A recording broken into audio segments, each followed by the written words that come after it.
Selamat datang di Kisah Mencekam, tempat di mana setiap cerita datang untuk memukau keberanianmu. Di sini, kita akan menyelami kisah-kisah horor yang tak hanya menakutkan, tapi juga penuh misteri dan keanehan yang sulit dijelaskan.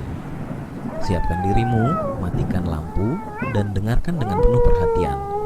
Karena kegelapan yang akan kita masuki tak pernah sama seperti yang kamu bayangkan. Jangan lupa, jika kamu suka dengan cerita yang membuat jantung berdebar dan bulu kuduk merinding, tekan tombol berlangganan dan ikuti perjalanan horormu bersama kami. Terima kasih. Di sebuah desa yang damai, tinggallah sebuah keluarga yang sederhana namun penuh cinta. Keluarga ini terdiri dari pasangan suami istri Pak Budi dan Bu Sari, serta 5 anak mereka, Ria, Wawan, Miko, Nanang, dan Mawar. Hidup di desa memberikan banyak kenangan indah, namun mereka memutuskan untuk pindah ke kota demi masa depan yang lebih baik. Pak Budi yang seorang koki berbakat ingin membuka usaha rumah makan, sementara Bu Sari yang gemar mengikuti tren teknologi ingin mencoba bisnis penjualan ponsel. Setelah menabung bertahun-tahun, mereka pun memulai petualangan baru di kota besar. Keluarga ini tiba di kota dengan semangat dan harapan besar. Mereka menyewa sebuah rumah kecil yang cukup untuk mereka berlima, sekaligus tempat untuk memulai usaha. Rumah makan sederhana mereka diberi nama Warung Keluarga Harmonis, terinspirasi dari eratnya hubungan keluarga mereka. Ria, anak sulung yang sudah berusia 20 tahun, bertugas sebagai pelayan utama di rumah makan. Ia pandai berkomunikasi dengan pelanggan dan selalu menyambut tamu dengan senyuman hangat. Wawan, anak kedua, bertugas sebagai kasir karena ia sangat teliti dalam hal keuangan. Miko, si anak tengah yang berusia 15 tahun, membantu di dapur bersama Pak Budi. Meski masih belajar, Miko memiliki bakat memasak seperti ayahnya. Nanang, yang berusia 12 tahun, bertugas mengantarkan pesanan ke pelanggan yang memesan melalui layanan antar. Sedangkan Mawar, si bungsu yang baru berusia 8 tahun, membantu dengan caranya sendiri, seperti membersihkan meja atau menyapa pelanggan kecil yang datang bersama orang tuanya. Di sisi lain rumah, Bu Sari membuka kios kecil yang menjual ponsel dan aksesoris. Dengan dibantu Wawan pada sore hari, kios itu mulai dikenal karena menyediakan ponsel berkualitas dengan harga terjangkau. Awalnya, usaha mereka tidak berjalan mulus.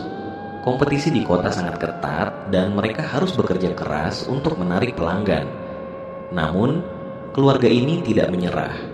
Mereka selalu mengadakan rapat keluarga setiap malam untuk mendiskusikan tantangan yang dihadapi dan ide-ide baru untuk meningkatkan usaha.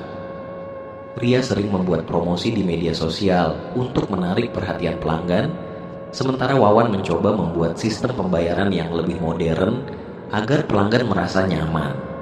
Miko terus mengembangkan menu dengan mencoba resep baru, sementara Pak Budi memastikan setiap masakan yang keluar dari dapur memiliki rasa yang konsisten. Di kios ponsel, Bu Sari mulai memberikan layanan tambahan seperti pemasangan pelindung layar gratis dan konsultasi bagi pelanggan yang bingung memilih ponsel. Ide-ide sederhana ini mulai menarik banyak pelanggan baru. Setelah beberapa bulan bekerja keras, usaha mereka mulai berkembang. Warung Keluarga Harmonis menjadi terkenal karena masakannya yang lezat dan pelayanannya yang ramah. Kios ponsel Bu Sari pun mulai ramai pelanggan karena kejujuran dan keramahan mereka. Keluarga ini tidak hanya sukses secara finansial, tetapi juga semakin erat karena selalu saling mendukung. Mereka percaya bahwa kunci keberhasilan mereka adalah kerjasama, cinta, dan doa. Memasuki tahun keempat, usaha keluarga Pak Budi yang semula berkembang pesat mulai mengalami guncangan. Persaingan di kota semakin ketat. Banyak restoran baru bermunculan dengan konsep modern, sementara rumah makan mereka, Warung Keluarga Harmonis, mulai kehilangan pelanggan.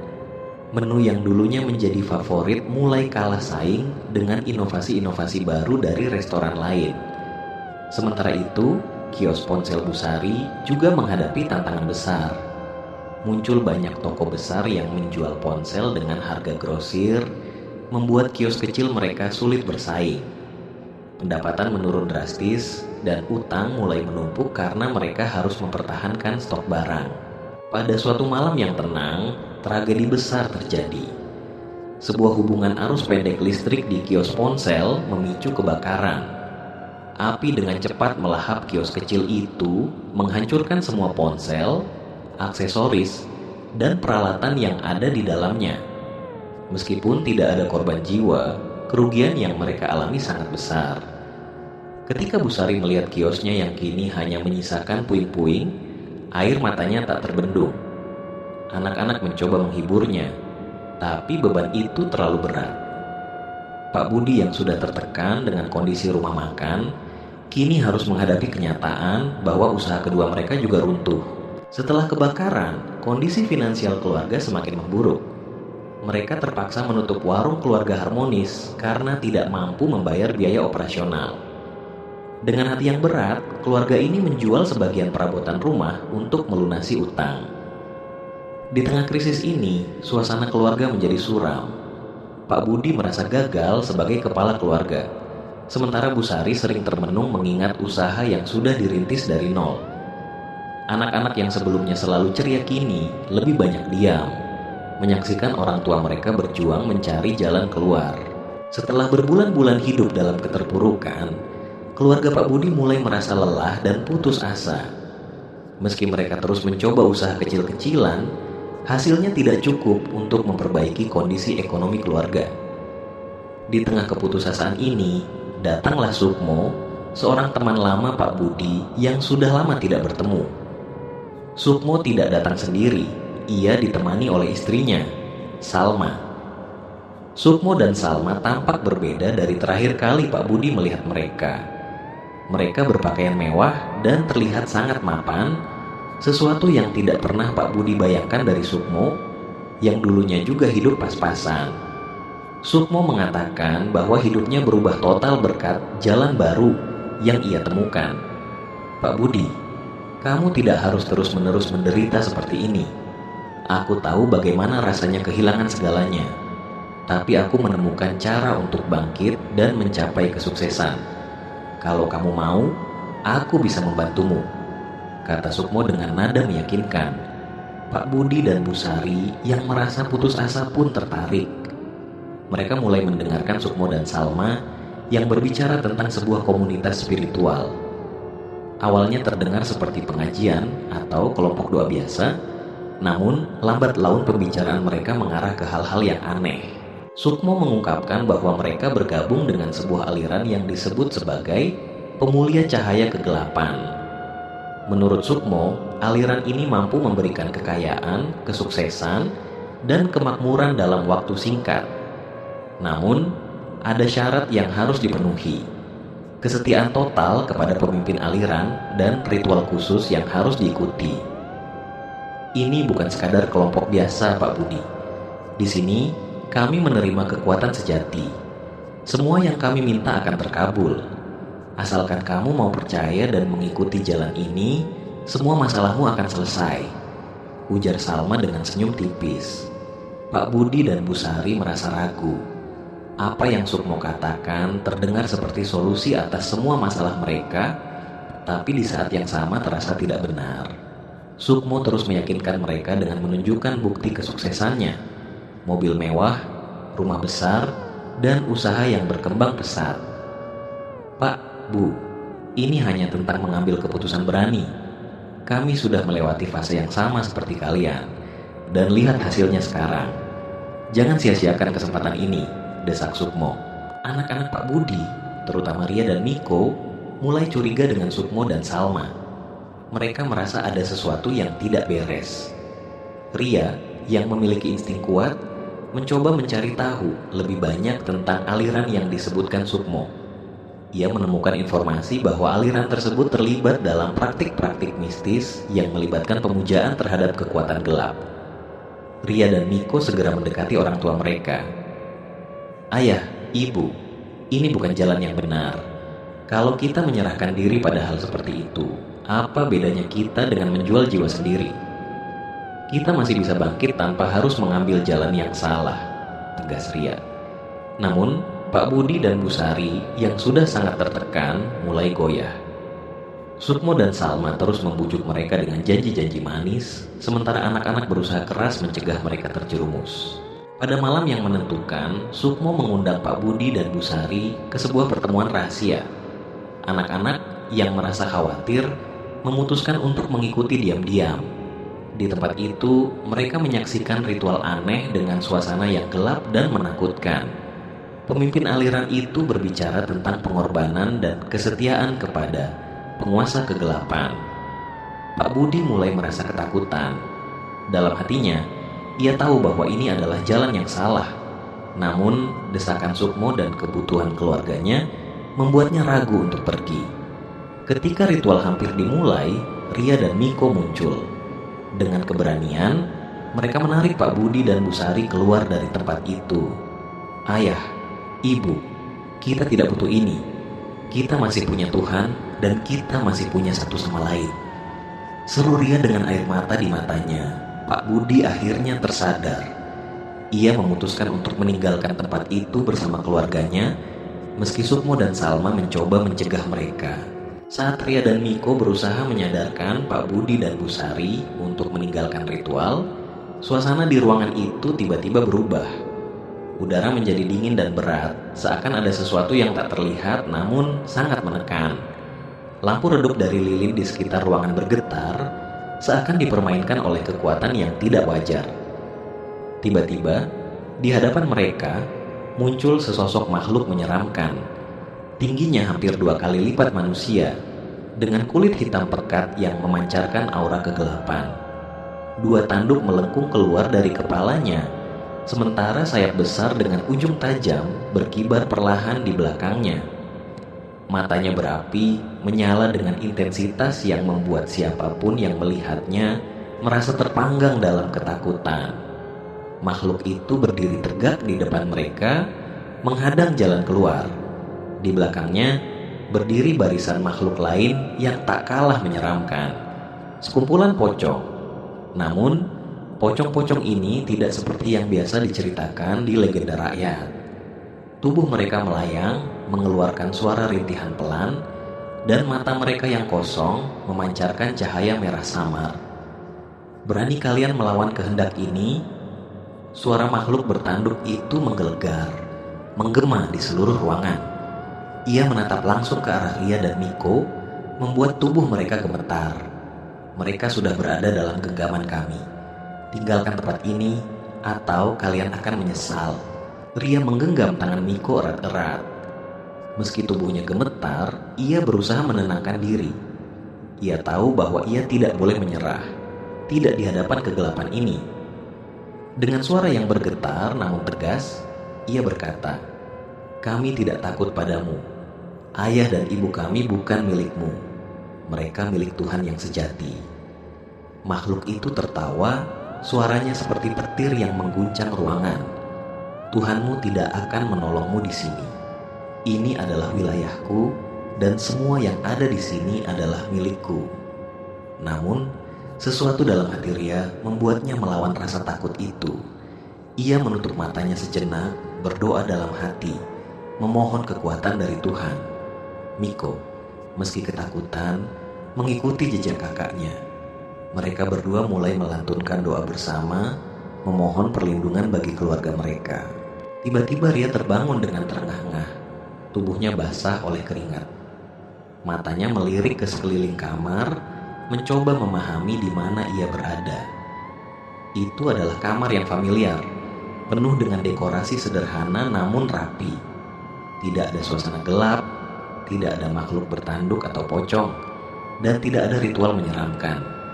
Ia menghembus napas panjang, menyadari bahwa semua yang ia alami barusan hanyalah mimpi buruk. Namun, mimpi itu terasa begitu nyata sehingga ia masih merasakan rasa takut yang membekas di hatinya. Ketika Ria keluar dari kamar, ia disambut oleh suara riuh dari ruang makan. Suara tawa keluarga terdengar memenuhi rumah yang jauh lebih besar dan mewah dibandingkan tempat mereka tinggal sebelumnya. Ria mengerutkan kening. apa yang sebenarnya terjadi. Di ruang makan, ia melihat ayah, ibu, dan adik-adiknya sedang menikmati sarapan mewah. Ada roti panggang, omelet, buah segar, dan berbagai makanan yang biasanya hanya mereka nikmati pada acara-acara khusus. "Ria, ayo makan. Kita mau pergi ke restoran sebentar lagi," kata Bu Sari dengan ceria. "Restoran?" tanya Ria, kebingungan. "Iya, restoran kita. Hari ini ada pemotretan untuk majalah. Katanya, usaha kita sekarang jadi salah satu yang terbaik di kota," kata Wawan tersenyum bangga. Ria terdiam, mencoba mencerna apa yang baru saja ia dengar. Restoran, majalah. Ia mengingat dengan jelas bahwa keluarganya sempat mengalami kebangkrutan. Usaha mereka hancur, bahkan kios ponsel pernah terbakar. Tapi sekarang, semuanya terlihat baik-baik saja. Bahkan lebih dari itu, keluarga mereka hidup dalam kemewahan. Hari itu, Ria ikut bersama keluarganya ke restoran mereka. Warung keluarga harmonis kini bukan lagi warung kecil di pinggir jalan, melainkan restoran besar dengan desain modern dan mewah. Pelanggan terus berdatangan dan staf sibuk melayani mereka. Di kios ponsel, suasana serupa terlihat. Kios kecil itu kini berubah menjadi toko besar dengan banyak karyawan, menjual berbagai produk teknologi terbaru. Ria melihat ayah dan ibu sibuk menyambut tamu penting yang datang untuk berbisnis. Namun, di tengah semua kesuksesan ini, Ria merasa ada sesuatu yang ganjil. Semua ini terjadi terlalu cepat. Ia mencoba mengingat, tetapi tidak bisa menemukan penjelasan logis bagaimana keluarganya bisa beralih dari keterpurukan ke kejayaan seperti ini. Keesokan paginya, Ria bangun dengan pikiran yang kacau. Pengakuan ayah dan ibu tentang ritual yang seolah-olah tidak pernah ada. Tetapi ada hal lain yang membuatnya lebih gelisah. Miko. Semalam di tempat ritual, Miko jelas ada bersamanya, berdoa dan melawan kegelapan. Namun pagi ini, Miko terlihat santai, seolah tidak ada yang terjadi. Saat sarapan, Miko duduk sambil menikmati roti panggang dengan selai, wajahnya penuh senyum. "Ria, kamu kelihatan kusut banget. Semalam mimpi buruk ya?" tanya Miko sambil tertawa kecil. Ria memandangnya dengan curiga. "Miko, kamu gak ingat apa yang terjadi semalam?" Miko mengerutkan kening. "Semalam, aku cuma tidur nyenyak kok." "Ada apa sih? Kamu aneh banget hari ini." Kata-kata itu membuat Ria terdiam. Tidur nyenyak, pikirnya. Bagaimana mungkin Miko tidak mengingat apa-apa? Ia jelas melihat Miko berlutut di sebelahnya, berdoa dengan penuh semangat di tengah ritual menyeramkan itu. Malam harinya, Ria kembali berbicara dengan Miko. Kali ini, ia menunjukkan kain yang ia temukan. "Miko, lihat ini. Aku menemukannya di tempat ritual semalam. Jangan bilang kamu gak tahu apa-apa," ujarnya dengan nada mendesak. Miko memandang kain itu sejenak, lalu menggeleng pelan. "Ria, aku gak tahu apa yang kamu cari, tapi aku serius.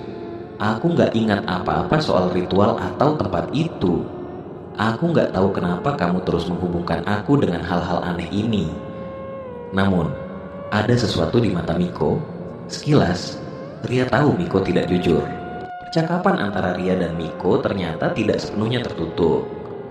Dari balik pintu dapur, Nanang dan Wawan mengintip, penasaran dengan nada serius yang terdengar dari kakak mereka. Setelah Miko kembali ke kamarnya, Nanang dan Wawan muncul dan menghampiri Ria yang masih berdiri di dapur dengan ekspresi bingung. "Kak Ria, ada apa sih? Kami dengar kakak bicara serius banget sama Miko," tanya Wawan. Suara mudanya dipenuhi rasa ingin tahu. Nanang mengangguk, wajahnya juga menunjukkan kekhawatiran. "Kakak lagi ada masalah sama Miko? Kalau iya, kenapa nggak cerita ke kita juga?" Ria memandang kedua adiknya, ragu sejenak. Apakah ia harus menceritakan semuanya? Namun, melihat kejujuran dan kekhawatiran di mata mereka, ia memutuskan untuk berbicara. Ria melepas napas panjang sebelum mulai berbicara. "Kakak nggak tahu harus mulai dari mana, tapi akhir-akhir ini ada banyak hal aneh yang terjadi." Ia menceritakan tentang ritual yang ia alami bersama ayah dan ibu, sosok mengerikan yang ia lihat, dan bagaimana Miko yang ia ingat ada bersamanya malam itu kini tidak mengingat apapun. Ia juga menunjukkan kain hitam dengan simbol aneh yang ia temukan di gudang. Nanang dan Wawan mendengarkan dengan serius, meskipun terlihat jelas mereka sedikit takut. Setelah Ria selesai berbicara, Wawan yang biasanya ceria bertanya dengan nada pelan, "Jadi, Kak Ria yakin semua itu nyata? Apa jangan-jangan cuma mimpi?" Nanang, yang lebih bijak meski usianya masih muda, menambahkan, "Tapi kalau itu cuma mimpi, kenapa Kak Ria bisa nemuin kain itu? Ini kayak ada hubungannya sama sesuatu yang kita nggak ngerti." Ketika Ria, Nanang, dan Wawan masih berbicara di ruang keluarga dengan suara pelan, tiba-tiba terdengar suara teriakan melengking dari kamar Mawar. Mereka bertiga langsung tersentak, saling memandang sejenak sebelum bergegas menuju kamar adik bungsu mereka. "Mawar, ada apa?" Ria membuka pintu kamar dengan panik.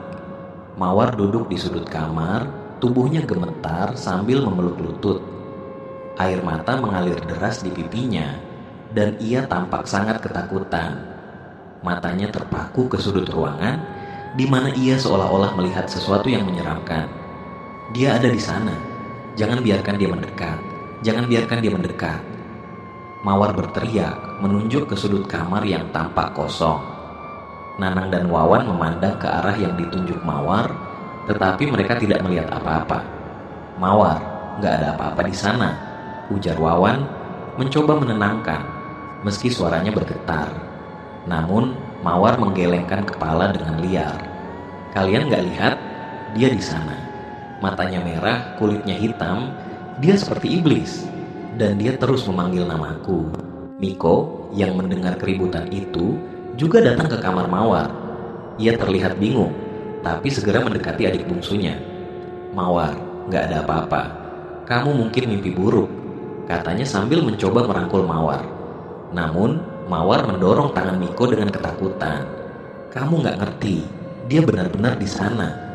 Dia bilang dia akan mengambilku kalau aku bilang sesuatu." Ria berjongkok di depan Mawar, mencoba membuatnya tenang. "Mawar, dengarkan kakak. Kamu aman di sini. Gak ada yang bisa menyakitimu. Tolong ceritakan semuanya, biar kami bisa bantu." Mawar terisak-isak, suaranya gemetar saat berbicara. "Semalam aku mimpi buruk. Aku melihat tempat gelap dan suara seseorang memanggilku. Tapi ketika aku bangun, sosok itu masih ada. Dia berdiri di pojok kamar dan bilang aku harus ikut dengannya." Nanang melirik Ria dengan cemas. "Kak, ini gak bisa diabaikan. Ini jelas ada hubungannya sama yang kita bahas tadi." Ria mengangguk, lalu memandang Mawar dengan serius. "Mawar, jangan takut. Kami semua ada di sini buat kamu. Tapi kakak perlu tahu, kamu pernah dengar atau lihat sesuatu yang aneh sebelumnya? Atau ada yang berbeda akhir-akhir ini?" Mawar menggeleng pelan, tapi wajahnya tiba-tiba berubah seperti mengingat sesuatu. "Waktu di restoran, aku pernah dengar ayah dan ibu bicara tentang sesuatu yang mereka rahasiakan. Mereka bilang, ini untuk keselamatan kita semua. Aku nggak ngerti maksudnya, tapi setelah itu aku mulai sering mimpi buruk." Kata-kata Mawar membuat suasana menjadi semakin mencekam. Ria memeluk Mawar erat-erat, berusaha menenangkannya, meski hatinya sendiri penuh ketakutan. Malam itu, Ria tidak bisa tidur. Pikirannya terus terganggu oleh kejadian-kejadian aneh yang menimpa keluarganya. Saat ia sedang melamun di kamar, ia mendengar suara langkah berat dari ruang tamu. Perlahan, ia membuka pintu dan mengintip dari celah. Ayahnya, Pak Budi, terlihat berjalan menuju pintu ruang bawah tanah yang jarang sekali dibuka. Di belakangnya, salah satu karyawan restoran, seorang pria bernama Pak Harto, mengikutinya dengan wajah datar tanpa ekspresi. Ria merasa ada sesuatu yang tidak beres. Dengan langkah hati-hati, ia mengikuti mereka tanpa menimbulkan suara. Ayahnya membuka pintu ruang bawah tanah dan mereka berdua masuk ke dalam. Ria berdiri di belakang pintu, menahan napas. Namun, yang membuatnya merinding adalah fakta bahwa hanya ayahnya yang keluar beberapa menit kemudian. Tidak ada tanda-tanda Pak Harto. Ayahnya menutup pintu ruang bawah tanah dengan tenang, lalu berjalan kembali ke kamarnya seolah tidak ada yang terjadi. Ria menunggu beberapa saat sebelum mendekati pintu ruang bawah tanah. Ia mencoba membukanya, tetapi pintu itu terkunci rapat.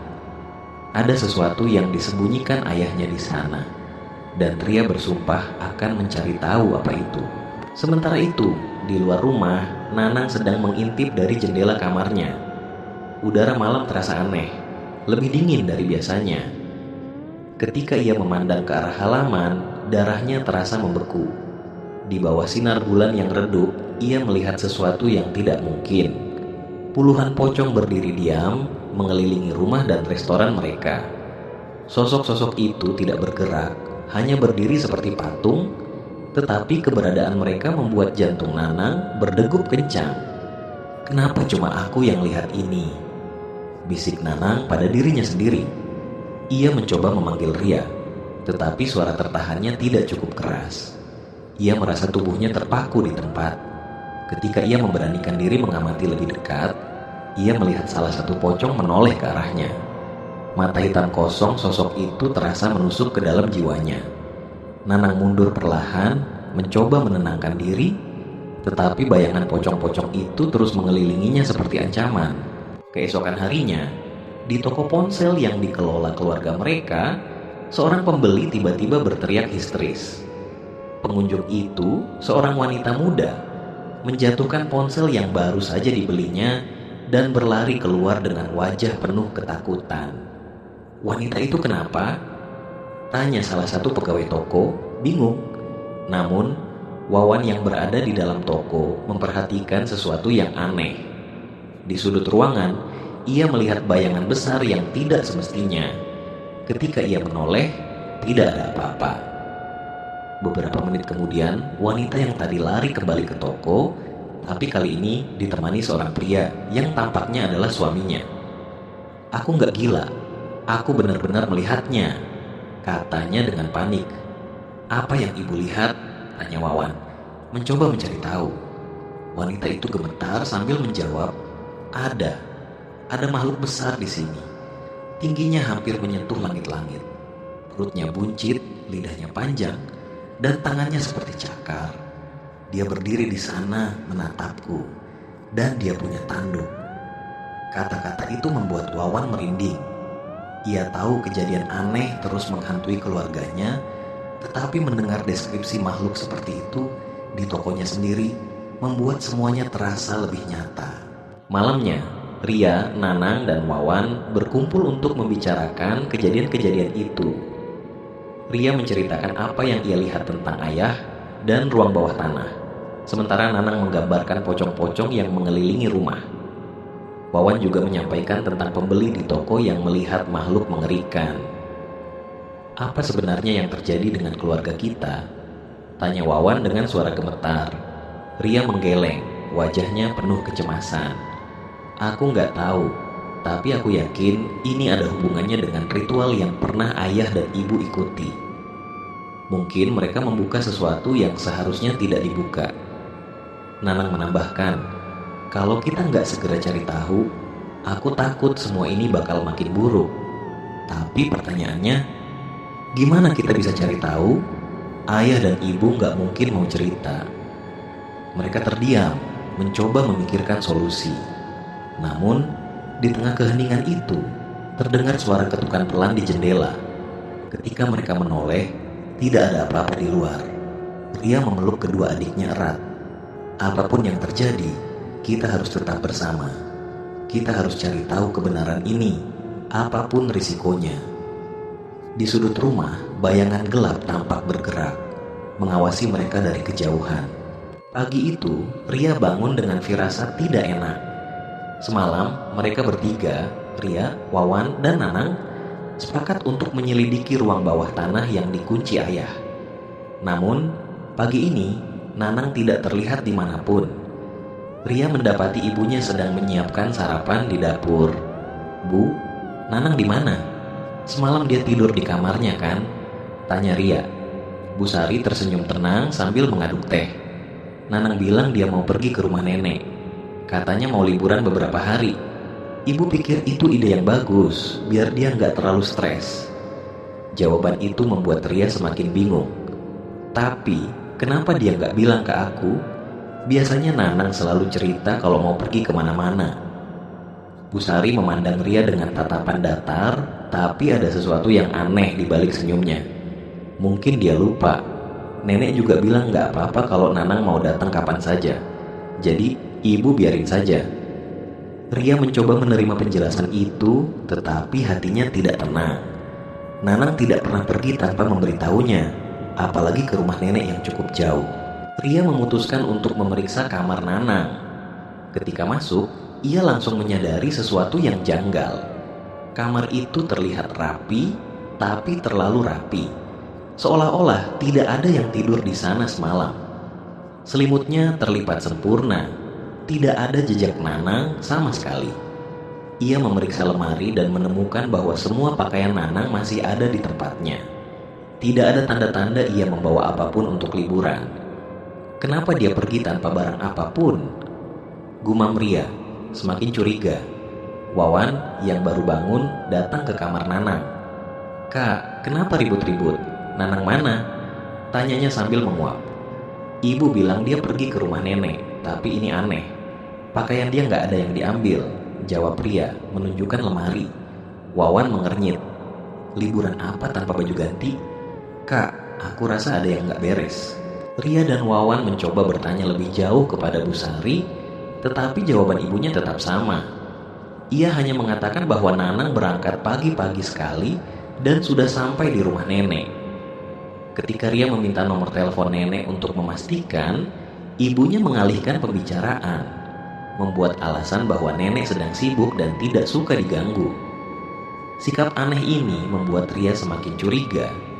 Ia tahu ada sesuatu yang disembunyikan oleh orang tuanya, tetapi tidak tahu apa itu. 5 hari setelah Nanang pergi ke rumah nenek, suasana di rumah semakin tegang. Ria dan Wawan merasa ada yang tidak beres. Tetapi setiap kali mereka mencoba bertanya lebih jauh, ayah dan ibu hanya memberikan jawaban singkat yang tidak memuaskan.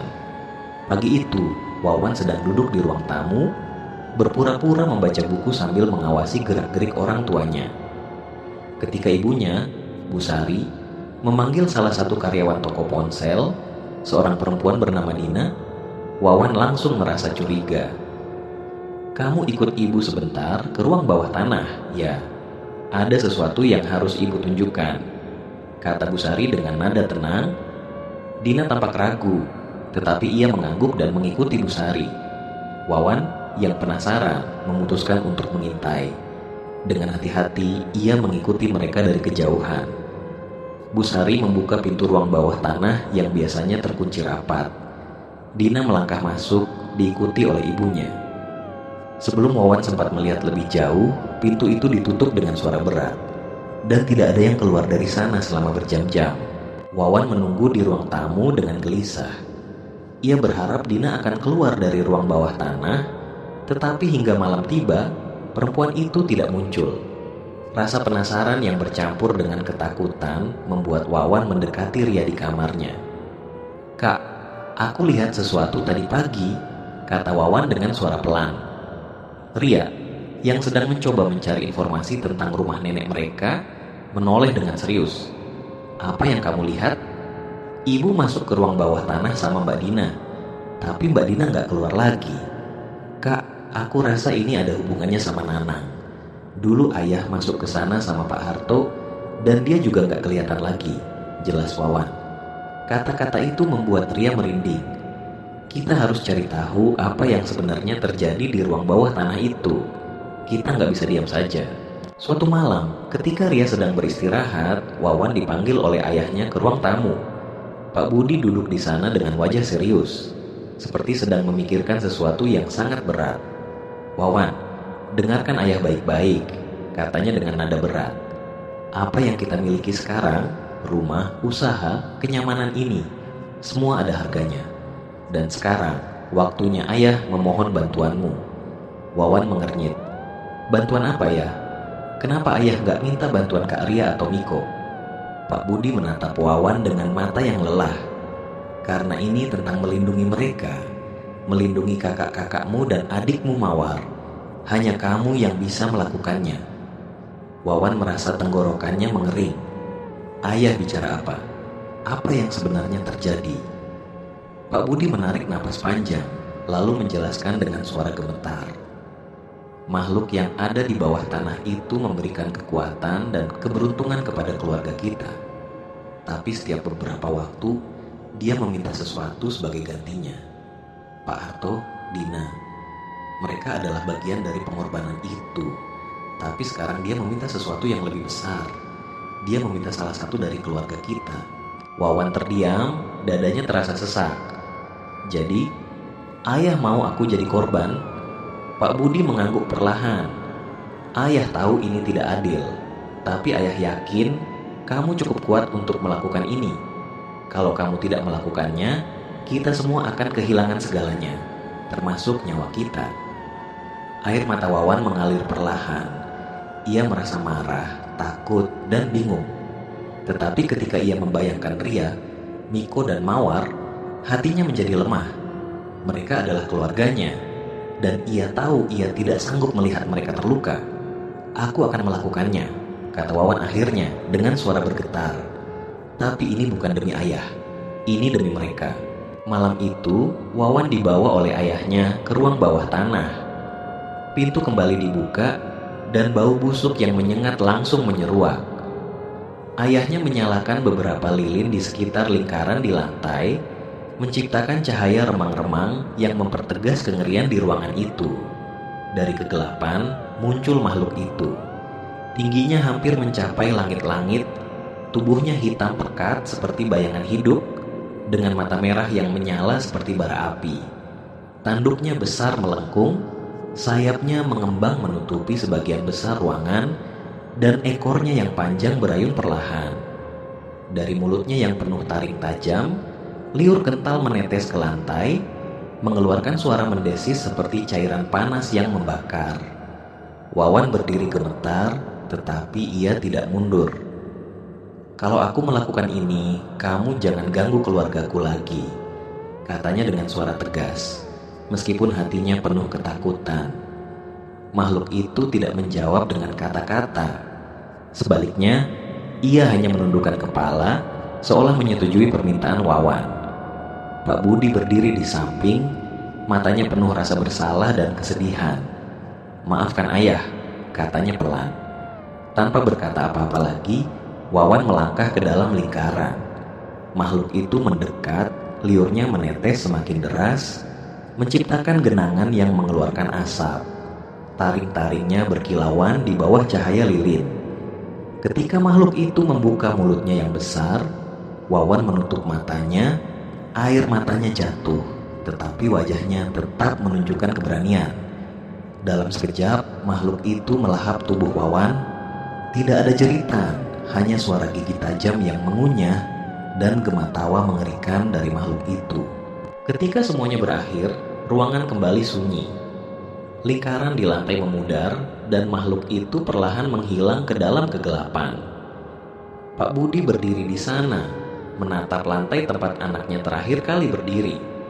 Ia tidak berkata apa-apa, tetapi air mata mengalir di wajahnya. Ia tahu bahwa tidak ada kata-kata yang bisa membenarkan apa yang baru saja terjadi. Hari-hari setelah hilangnya Wawan dipenuhi kebingungan dan kesedihan bagi Ria. Ia terus bertanya kepada ayah dan ibunya, mencoba mencari tahu kemana adiknya pergi. Jawaban yang diberikan selalu sama. Wawan diterima kerja di luar kota, kata Bu Sari suatu pagi ketika Ria kembali bertanya. Dia bilang ingin mencoba mandiri. Ria memandang ibunya dengan curiga. Kenapa Wawan gak bilang apa-apa ke aku? Dia biasanya cerita apapun ke aku, Bu. Pak Budi yang duduk di meja makan menambahkan, dia buru-buru pergi, Ria. Kesempatan kerjanya datang tiba-tiba. Kamu tahu sendiri, dia gak mau bikin kamu sedih dengan perpisahan. Meski mencoba menerima jawaban itu, Ria merasa ada sesuatu yang tidak benar. Sikap ayah dan ibu terlihat lebih canggung dari biasanya. Dan setiap kali Ria mencoba mendalami pembicaraan, mereka langsung mengalihkan topik. Sementara itu, di balik kecurigaan Ria, sebuah keputusan besar sedang diambil oleh Bu Sari. Malam setelah Wawan mengorbankan dirinya, makhluk mengerikan itu kembali muncul di ruang bawah tanah, menuntut lebih banyak persembahan. Dalam 7 hari, aku membutuhkan jiwa berikutnya. Suara makhluk itu menggema, dalam dan penuh ancaman. Atau aku akan mengambil semuanya, anak-anakmu, hartamu, dan hidupmu sendiri. Pak Budi mencoba bernegosiasi, tetapi makhluk itu tidak mau mendengar. Sudah cukup negosiasi. Jika kau tidak memenuhi syaratku, semuanya akan hancur. Bu Sari yang berdiri di dekat Pak Budi tiba-tiba berbicara dengan suara mantap. Aku akan menggantikan Mawar. Ambil aku, tapi biarkan anak-anakku yang lain hidup. Pak Budi menoleh dengan kaget. Sari, apa yang kamu katakan? Tidak, aku tidak bisa kehilangan kamu juga. Bu Sari memandang suaminya dengan air mata berlinang. Aku sudah kehilangan Wawan. Aku tidak bisa membiarkan Mawar atau anak-anak kita yang lain menjadi korban berikutnya. Ini satu-satunya cara. Makhluk itu hanya tertawa, suaranya menggema di seluruh ruang bawah tanah. Baiklah, aku menerima tawaranmu. 7 malam lagi kau datang ke sini sendiri. 7 malam kemudian, saat seluruh rumah tidur, Bu Sari menyelinap keluar dari kamarnya. Ia meninggalkan sepucuk surat untuk Pak Budi, meminta suaminya menjaga anak-anak mereka dan memastikan mereka tidak pernah tahu apa yang sebenarnya terjadi. Ketika sampai di ruang bawah tanah, Bu Sari membuka pintu dengan tangan gemetar. Di dalamnya, makhluk itu sudah menunggu, lebih besar dan lebih menyeramkan daripada sebelumnya. Matanya yang merah menyala menatap langsung ke arah Bu Sari. Kau sudah siap? Tanyanya dengan suara yang terdengar seperti ribuan bisikan. Bu Sari mengangguk pelan, air matanya menetes.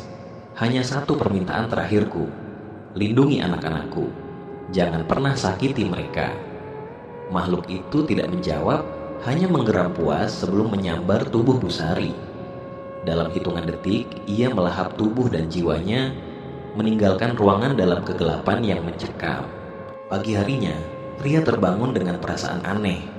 Ketika ia keluar dari kamarnya, ayah terlihat duduk di meja makan, wajahnya pucat dan matanya sembab. Ibu di mana? Tanya Ria, merasa aneh karena ibunya tidak terlihat seperti biasanya. Pak Budi menarik napas panjang, berusaha menenangkan dirinya. Ibumu pergi keluar kota untuk waktu yang lama. Ada urusan keluarga yang harus dia selesaikan. Ria merasa ada yang tidak beres. Tetapi sebelum ia bisa bertanya lebih jauh, suara Mawar terdengar dari ruang tamu. Kak Ria, aku mimpi buruk lagi. Aku lihat ibu menangis. Ria bergegas menghampiri adiknya dan memeluknya. Ia merasa ada sesuatu yang gelap dan misterius yang terus mengintai keluarganya, tetapi tidak tahu bagaimana menghadapinya. Sementara itu, Pak Budi duduk diam, terjebak dalam rasa bersalah yang tak berkesudahan. Ia tahu bahwa dengan kehilangan Bu Sari, keluarganya telah membayar harga yang sangat mahal demi kelangsungan hidup mereka. Namun, ia juga tahu bahwa perjanjian dengan makhluk itu belum benar-benar selesai. Apa yang akan terjadi selanjutnya masih menjadi misteri yang mencekam. 2 bulan telah berlalu sejak hilangnya Wawan dan Bu Sari. Kehidupan Ria dan Mawar berjalan seperti biasa, meskipun ada kekosongan yang mendalam dalam hati mereka. Ria mencoba untuk terus melanjutkan hidup dengan tenang, tetapi seringkali ia merasakan ada yang aneh dengan rumah mereka. Suasana yang berat dan penuh misteri. Suatu sore, ketika ia sedang berjalan menuju ruang tamu, Ria melihat Pak Budi sedang berbicara dengan Mawar. Mereka tampak terburu-buru, dan mata Pak Budi terlihat gelisah. Mawar, keluar dari kamar. Ikuti ayah, jangan kemana-mana, mengerti? Kata Pak Budi dengan nada yang lebih tegas dari biasanya. Namun, Mawar yang masih kecil hanya mengangguk bingung. Ada apa, ayah? Ria, yang mendengar percakapan itu, merasa ada yang tidak beres. Ia merasa bahwa ada sesuatu yang disembunyikan darinya, dan rasa curiganya semakin kuat. Keinginan untuk mencari tahu kebenaran menguasainya, dan tanpa memberitahu siapapun, Ria mengikuti mereka dari kejauhan. Malam itu, ketika rumah mulai sepi, Ria menyusuri lorong gelap dengan hati-hati, mengikuti langkah Pak Budi dan Mawar yang berjalan menuju pintu ruang bawah tanah. Di depan pintu, Pak Budi memalingkan wajahnya, seolah memastikan tidak ada orang lain yang melihat mereka. Dengan tangan gemetar, ia membuka pintu yang berderit itu dan memimpin Mawar masuk. Ria, yang mengintip dari balik sudut, merasa kaget. Tidak ada keraguan bahwa Pak Budi sudah mengetahui apa yang terjadi. Ia memutuskan untuk mengikuti mereka ke bawah tanah, meskipun ketakutan mulai merayapi hatinya. Ketika Ria sampai di ruang bawah tanah, pandangannya langsung tertuju pada pemandangan yang sangat mengerikan. Di tengah ruangan besar, ada lingkaran besar dengan simbol-simbol kuno yang terbakar merah, seperti yang ia lihat sebelumnya. Di sana, ia melihat sosok-sosok yang dikenal: Wawan, Busari, Pak Harto, Dina, dan juga Nanang. Mereka semua terbaring di tengah lingkaran, tubuh mereka tampak hampa, seperti tidak bernyawa, tetapi wajah mereka menampilkan ekspresi ketakutan yang dalam. Di sekeliling mereka, pocong-pocong berdiri mengelilingi lingkaran, mata mereka kosong, seolah menjadi penjaga dari sesuatu yang jauh lebih gelap. Ria merasa seolah-olah dunia di sekitarnya berputar dan jantungnya berdebar sangat cepat. Tapi yang paling mengejutkan adalah apa yang ada di pusat lingkaran. Makhluk besar yang selama ini hanya ia dengar melalui cerita dan rumor, kini ada di depan matanya. Tubuhnya besar dan mengerikan, berwarna hitam pekat, dengan perut buncit yang berguncang setiap kali ia bergerak. Lidahnya yang panjang meluncur keluar dari mulutnya yang penuh taring tajam, dan tangan-tangannya yang dipenuhi cakar melayang di udara. Tanduk-tanduk besar yang melengkung keluar dari kepalanya semakin menambah kengerian sosok itu. Makhluk itu mengangkat kepala dan menatap Ria dengan mata merahnya yang menyala, seolah mengetahui kehadirannya. Ia mendengus dan tubuhnya bergetar dengan gemuruh yang mengguncang seluruh ruangan.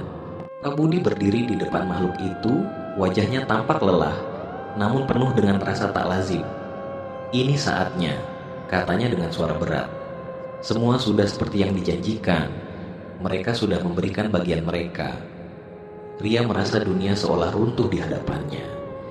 Ia sudah tahu bahwa ada yang tidak beres, tetapi tidak pernah ia bayangkan kebenaran yang sesungguhnya. Ayahnya, Pak Budi, telah mengorbankan orang-orang yang ia cintai demi sesuatu yang jauh lebih besar dan lebih gelap. Mereka bukan hanya korban dari nasib buruk, tetapi mereka adalah bagian dari persembahan kepada makhluk jahat yang telah memberi keluarga mereka kekuatan dan kemakmuran. Nanang, Wawan, Busari, Pak Harto, dan Dina, semua mereka menjadi tumbal untuk menjaga kehidupan mereka. Tidak ada yang selamat dari pengorbanan itu. "Mereka sudah memberi jiwa mereka untukmu, Pak Budi," kata makhluk itu. Suaranya menggeram, seperti suara ribuan orang berbicara sekaligus. "Sekarang giliran Mawar." Ria merasa tubuhnya terhuyung. Mawar, adiknya yang berdiri di samping Pak Budi, tampak tak tahu apa yang terjadi. Dia hanya menuruti perintah ayahnya. Pak Budi memandang Mawar dengan pandangan kosong. "Kamu adalah yang terakhir. Jika kamu memberikan dirimu, ayah akan diberi lebih banyak kekuatan. Keluarga kita akan hidup selamanya dalam kemakmuran." Ria, yang merasa kebingungan dan putus asa, berlari menuju Mawar. "Tidak, aku tidak akan membiarkan mereka mengambilmu juga," teriaknya sambil meraih tangan adiknya. Namun, sebelum Ria bisa menarik Mawar, makhluk itu bergerak cepat. "Dia adalah bagian dari kesepakatan, Ria," kata makhluk itu dengan suara dalam yang mencekam. "Jika kamu ingin menyelamatkan adikmu, kamu harus mengorbankan dirimu." Ria menatap ayahnya, air mata mengalir di pipinya. "Ayah, kenapa kamu melakukan ini? Kenapa kamu membiarkan mereka mati? Kenapa kamu mengorbankan Wawan dan yang lainnya? Dasar kejam, manusia kejam." Pak Budi tampak hancur. "Ayah tidak punya pilihan, Ria. Semua ini demi kita, demi kelangsungan hidup keluarga ini. Kamu tidak mengerti, ini adalah jalan satu-satunya." Ria menggeleng, kebingungannya semakin dalam. "Tidak, aku tidak akan membiarkan adikku menjadi bagian dari ini." Namun makhluk itu mendekat dan seketika udara di sekelilingnya menjadi panas dan berat. "Kalian semua akan menjadi bagian dari kami," kata makhluk itu, dan ruang bawah tanah mulai bergetar hebat. Sementara pocong-pocong itu bergerak lebih dekat, seolah siap untuk melahap mereka semua. Ria harus membuat pilihan, mencoba melarikan diri dan membawa Mawar bersama, atau menghadapi takdir yang lebih kelam. Di tengah kegelapan yang mencekam dan suara gemuruh makhluk itu yang semakin menggema di ruang bawah tanah, Pak Budi tiba-tiba terhenti. Ia merasakan seberkas cahaya kecil dalam hatinya, sebuah kesadaran yang datang perlahan, seiring dengan penderitaan yang ia alami dan tangisan anak-anaknya. Wajah anak-anaknya yang terbaring di sana, tubuh mereka lemah dan penuh ketakutan, mulai mengubah hatinya. "Apakah ini yang aku inginkan untuk mereka?" bisik Pak Budi dalam hati. Matanya yang semula tampak kosong, kini dipenuhi dengan penyesalan yang mendalam. Apakah ini yang benar-benar layak mereka dapatkan? Mata Pak Budi terfokus pada Mawar dan Ria yang terjebak dalam lingkaran maut di tengah ruangan. Makhluk itu semakin mendekat, tangannya yang besar siap merenggut Mawar dan Ria. Semua yang terjadi, semua pengorbanan dan janji, seolah menghancurkan hidupnya. "Maafkan ayah," katanya dengan suara bergetar. Tubuhnya bergetar hebat. Ia merasakan tekanan yang luar biasa, perasaan bersalah dan kerinduan akan masa depan yang lebih baik bagi keluarganya. "Maafkan ayah." Pak Budi melangkah maju, matanya berapi-api dengan tekad yang baru. "Jangan sentuh anak-anakku," teriaknya penuh amarah.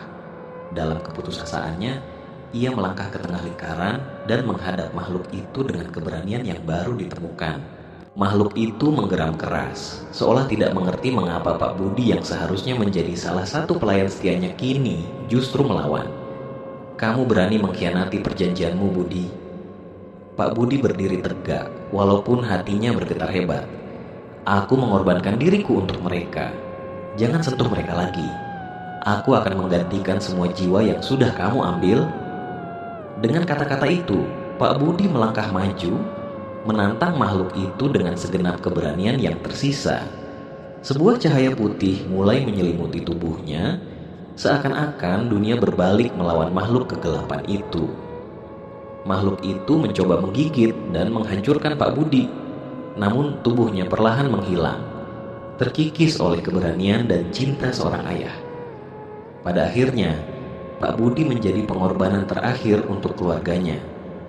Ia menyatu dengan makhluk itu, tubuhnya menghilang ke dalam bayangan gelap, dan seketika ruang bawah tanah itu menjadi sunyi. Namun, di balik itu semua, sesuatu yang lebih mengerikan masih terjadi. Tanpa disadari oleh Ria, Miko yang selama ini tampaknya hilang dan tidak banyak bicara, ternyata telah dibawa oleh makhluk itu. Ketika Pak Budi mengorbankan dirinya, sosok Miko yang semula tampak biasa saja tiba-tiba terbungkus dalam bayangan gelap. Tubuhnya terlihat terhisap ke dalam dunia lain. Ria melihat Miko, tapi tidak sempat berteriak, karena dalam sekejap, Miko sudah tidak ada lagi di sana. "Miko!" teriak Ria dengan penuh ketakutan, tetapi tidak ada jawaban. Miko sudah hilang, dibawa ke dunia yang lebih kelam, dunia tempat makhluk itu berasal. Kegilaan dan kegelapan itu memuncak, namun dalam hati Ria dan Mawar ada secercah harapan. Di tengah-tengah ruang bawah tanah yang semakin bergetar, Ria menggenggam tangan Mawar dan berbisik, "Kita harus melarikan diri. Kita harus percaya bahwa kita bisa selamat." Dengan hati yang penuh dengan doa dan harapan yang mengalir, Ria menutup matanya, berdoa dengan keikhlasan yang mendalam. "Tuhan, tolong lindungi kami. Kami tidak ingin hidup seperti ini. Kami ingin bebas."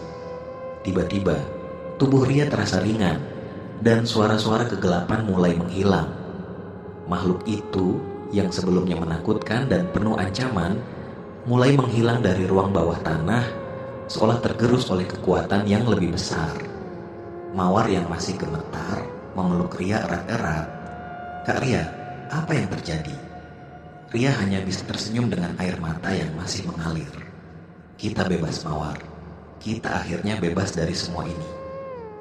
ruangan bawah tanah itu perlahan kembali sunyi, dan semua pocong serta makhluk lainnya menghilang, seakan terhapus oleh kekuatan tak terlihat yang mengalir dari doa Ria. Dengan keberanian dan keikhlasan dalam hati, mereka akhirnya berhasil melarikan diri dari kegelapan yang begitu lama menguasai hidup mereka. Setelah keluar dari ruang bawah tanah, Ria dan Mawar kembali ke rumah.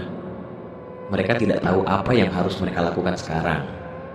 Keluarga mereka hancur, banyak yang telah hilang, namun satu hal yang mereka tahu, mereka masih hidup. Beberapa bulan berlalu, dan kehidupan mereka mulai perlahan pulih.